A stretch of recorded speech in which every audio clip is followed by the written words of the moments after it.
Release ಆಗ್ತಾ ಇದೆ sir? 100% ಕನ್ನಡದಲ್ಲಿರುತ್ತೆ. ನಾವು ಹೆಮ್ಮೆಯ ಕನ್ನಡಿಗರು, ಕನ್ನಡದಲ್ಲಿ ಇದ್ದೇ ಇರುತ್ತೆ. ಅದರ ಜೊತೆಗೆ ಬೇರೆ ಎಲ್ಲ ಭಾಷೆಯ, ಯಾಕಂದ್ರೆ ನೀವೇ ತಗೊಂಡು ಹೋಗಿ ಪ್ಯಾನ್ ಇಂಡಿಯಾ ಫಿಲ್ಮ್ ಮಾಡಿ ಜಗತ್ತಿನಾದ್ಯಂತ ಅದು ತಲುಪಿಸೋಕೆ ಶುರು ಮಾಡಿದವ್ರೆ ನೀವೇ. ಸೊ ಈಗ ಅಲ್ಲಿಯ ಭಾಷೆಯ ಸಿನಿಮಾಗಳು ಕೊಡಬೇಕಾಗಿರೋದು ಕೂಡ ನಮ್ಮ ಜವಾಬ್ದಾರಿ. ಸೊ ಹಾಗಾಗಿ ಬೇರೆ ಎಲ್ಲ ಭಾಷೆಗಳಲ್ಲೂ ಇಲ್ಲಿರುತ್ತೆ, ಕನ್ನಡದಲ್ಲೂ ಕೂಡ ಇರುತ್ತೆ. ಸತೀಶ್ ನ್ಯೂಸ್ 18 ಇಂದ ಸರ್. ಇಲ್ಲಿ ಏನೋ ಕೇಳ್ತಾ ಇದಾರೆ. ಸತೀಶ ಮಾತಾಡ್ಕೊಂಡು ನೀವು ಒಂದು ಹಿಂಟ್ ಕೊಟ್ರಿ, ಕದಂಬರ ಕಾಲದ ಕತೆ ಎನ್ನುವಂಥದ್ದು. ಸೊ ಕದಂಬರ ಬಗ್ಗೆ ಅಲ್ಲ ಕತೆ, ಅದೊಂದು ಕ್ಲಿಯರ್ ಮಾಡ್ಬಿಡ್ತೀನಿ. ಆದ್ರೆ ಕದಂಬರ ಬಗ್ಗೆನೇ ಕತೆ ಅನ್ಕೋಬೇಡಿ. ಆ ಕಾಲಘಟ್ಟದಲ್ಲಿ ಅಂತಂದಾಗ ನಿಮಗೆ ಒಂದು 4ನೇ ಸೆಂಚುರಿ 5ನೇ ಸೆಂಚುರಿ ಆ ಸುತ್ತಮುತ್ತ ನಡೆದಂತ, ಕರಾವಳಿ ಭಾಗದಲ್ಲಿ ನಡೆದಂತ ಒಂದು ಕತೆ. ಏನಕ್ಕೆ ಅಂದ್ರೆ ಸರ್, ಕದಂಬರ ಬರುವಂತದ್ದು ಕ್ರಿಸ್ತ ಪೂರ್ವ ಏನಿದೆ ಅಲ್ಲಿ ಅದರಲ್ಲಿ 345ರಿಂದ 540 ಕಾಲಘಟ್ಟದಲ್ಲಿ ಬರುವಂತ. ಅದೇ ಹೇಳಿದ್ ನಿಮಗೆ 4th ಸೆಂಚುರಿ 5th ಸೆಂಚುರಿ ಆಜುಬಾಜು ಅಂತಂದ್ರೆ ಅಲ್ಲಿಗೆ ಬಂತಲ್ಲ. ಸೊ ಇದರ ಒಂದು ರಿಸರ್ಚ್ ನಿಮ್ಗೆ ಯಾವ ರೀತಿ ಇತ್ತು ಅಂತ sir?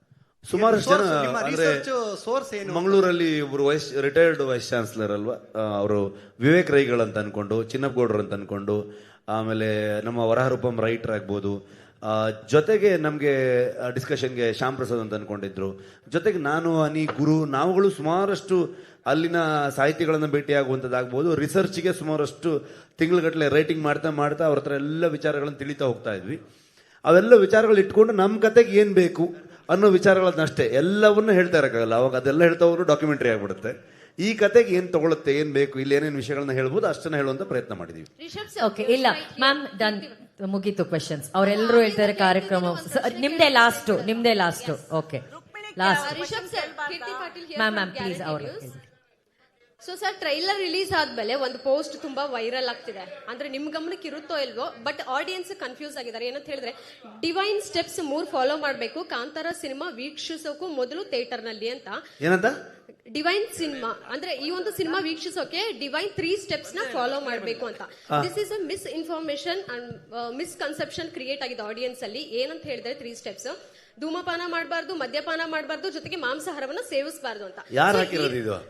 It is a fake post. So Kantara ಹೆಸರಲ್ಲಿ ನೀವು ಹೇಳ್ತಿದ್ರ ಫೇಕ್ ಪೋಸ್ಟ್ ಅಂತ? No, I have the proof. I can show you. Okay, ಅಲ್ಲ ಗೊತ್ತಾಯ್ತು. ಹಾ, ಸೊ ಈ ರೀತಿ ಫೇಕ್ ಪೋಸ್ಟ್ ಬಂದಾಗ ಇದು ಸೆನ್ಸಿಬಲ್ ವಿಚಾರ. ಕಾಂತಾರ ಟೀಮ್ ಯಾವ ರೀತಿ ರೆಸ್ಪಾಂಡ್ ಮಾಡಬಹುದು, ಆಡಿಯನ್ಸ್ ಗೆ ಗೊಂದಲ ಬಂದಾಗ ಕ್ಲಿಯರ್ ಮಾಡ್ತೀರಾ? ಒಂದು ಊಟೋಪಚಾರಗಳಾಗ್ಬೋದು, ಅವರವರ ಅಭ್ಯಾಸಗಳಾಗ್ಬೋದು, ಇದು ಯಾವುದನ್ನ ಯಾರು ಪ್ರಶ್ನೆ ಮಾಡುವಂತ ಅಧಿಕಾರ ಇರಲ್ಲ. ಎಲ್ಲವೂ ಅವರವರ ಸ್ವಂತಕ್ಕೆ ಬಿಟ್ಟಂತಹ, ಅವರವರ ವಿವೇಚನೆಗೆ ಬಿಟ್ಟಂತಹ ವಿಚಾರಗಳು. ಯಾರೋ ಫೇಕ್ ಪೋಸ್ಟ್ಗಳನ್ನ ಹಾಕಿರೋದು ಅದ್ರ ಬಗ್ಗೆ ನಮ್ಮ ಗಮನಕ್ಕೂ ಅದನ್ನ ಬಂದ ತಕ್ಷಣ ನಾವು ಅದಕ್ಕೆ ಅಲ್ಲೇ ಹೋಗಿ ನಾವು ರಿಯಾಕ್ಟ್ ಮಾಡುವಂಥದ್ದು ಕಷ್ಟ ಆಗುತ್ತೆ. ಆದರೆ ಅದನ್ನ ಆ ಪೋಸ್ಟನ್ನು ಅವ್ರು ತೆಗೆದ್ರು, ಆಮೇಲೆ ಕ್ಷಮೆನೂ ಕೇಳಿದ್ರು. ಅದನ್ನ ನಮ್ಮ ಪ್ರೊಡಕ್ಷನ್ ಹೌಸ್ಗೆ ಯಾವುದೇ ರೀತಿಯಾದಂಥ ಸಂಬಂಧ ಇರುವಂಥದ್ದಲ್ಲ. ನಮಗೆ ಶಾಕ್ ಆಯ್ತು ಅದನ್ನು ನೋಡಿದಾಗ. ನಾನು ಸಡನ್ ಆಗಿ ಯಾರೋ ಕಳಿಸಿದ್ರು ನನಗೆ, ನಾನು ಇಮಿಡಿಯೇಟ್ಲಿ ಪ್ರೊಡಕ್ಷನ್ ಗ್ರೂಪಲ್ಲಿ ಹಾಕ್ಬಿಟ್ಟು ಕೇಳಿದೆ, ಇದು ಯಾರು ಮಾಡ್ತಾ ಇದ್ದಾರೆ, ಏನಕ್ಕೆ ಮಾಡ್ತಾ ಇದ್ದಾರೆ ಈ ಥರದಲ್ಲೆಲ್ಲ, ಜನ ಇದ್ರ ಬಗ್ಗೆ ಏನು ಅನ್ಕೊಳ್ತಾರೆ ಅಂತ. ಸೊ ಪ್ರತಿಯೊಬ್ಬನಿಗೂ ಅವನವನ ಬದುಕಿನ ಶೈಲಿ, ಅವನವನ ಹಕ್ಕು ಮತ್ತೆ ಅವನ ವಿವೇಚನೆಗೆ ಬಿಟ್ಟಂಥದ್ದು. ಅದನ್ನು ಯಾರು ಪ್ರಶ್ನೆ ಮಾಡುವಂಥ ಅಧಿಕಾರ ಯಾರಿಗೂ ಇಲ್ಲ. ಇದೆಲ್ಲ ಒಂಥರ ಏನಾಗುತ್ತೆ ಅಂದರೆ, ಸಿನಿಮಾ ಈ ಟ್ರೆಂಡ್ಗಳಾಗತ್ತಲ್ವಾ, ಅಥವಾ ಒಂದು ನರೇಟಿವ್ ಸೆಟ್ ಆಗುತ್ತಲ್ವಾ, ಆಗ ಆ ವಿಚಾರದಲ್ಲಿ ಹೋಗಿ ಅವ್ರದ್ದು ಯಾವುದೋ ಒಂದು ವಿಷಯನ ತೊಗೊಂಬಂದು ಅದರಲ್ಲಿ ತೊಗೊಂಡ್ಬಂದಾಗ ಅದು ಪಾಪ್ಯುಲಾರಿಟಿಗೆ ಬರುತ್ತೆ ಅನ್ನೋ ಕಾರಣಕ್ಕೆ ಕೆಲವೊಂದಾಗತ್ತೆ. ಸೊ ನಮಗೆ ಸಿನಿಮಾ ವಿಷಯದಲ್ಲೂ ಕೆಲವೆಲ್ಲ ನಡೆದಿತ್ತು ಆ ಥರದಲ್ಲಿ. ಸೊ ಹಾಗಾಗಿ ಇದು ಕೂಡ ಅಂಥದ್ದೇ ಒಂದು ಏನೋ ಆಗಿರೋದು ಬಿಟ್ರೆ, ಅದಕ್ಕೆ ನಾವು ಅದ್ರ ಬಗ್ಗೆ ನಮ್ಮ ಗಮನನೂ ಇಲ್ಲ. ಮತ್ತು ಜನರಿಗೂ ಕೂಡ ಐ ಥಿಂಕ್ ತುಂಬ ಜನ ಅಲ್ಲೇ ರಿಯಾಕ್ಟ್ ಮಾಡ್ತಾ ಇರೋದು ನೋಡಿದೆ ನಾನು. ಯಾರೋ ಒಂದು ಪೇಜ್ನ ಫೇಕ್ ಪೇಜ್ಗಳನ್ನೆಲ್ಲ ಬಂದಿರೋದಕ್ಕೆಲ್ಲ ರಿಪ್ಲೈ ಮಾಡಕ್ಕೆ ಹೋಗ್ತಿದಾರಲ್ಲ ಅನ್ನೋ ಥರದಲ್ಲಿ ಅವರವರೇ ಚರ್ಚೆಗಳನ್ನ ಮಾಡ್ತಿದ್ದಾರೆ. ಅದಕ್ಕೂ ಪ್ರೊಡಕ್ಷನ್ಗೆ ಏನು ಸಂಬಂಧ ಇಲ್ಲ. ರಿಷಬ್ ಸರ್ ಪಾಂಚಲಿ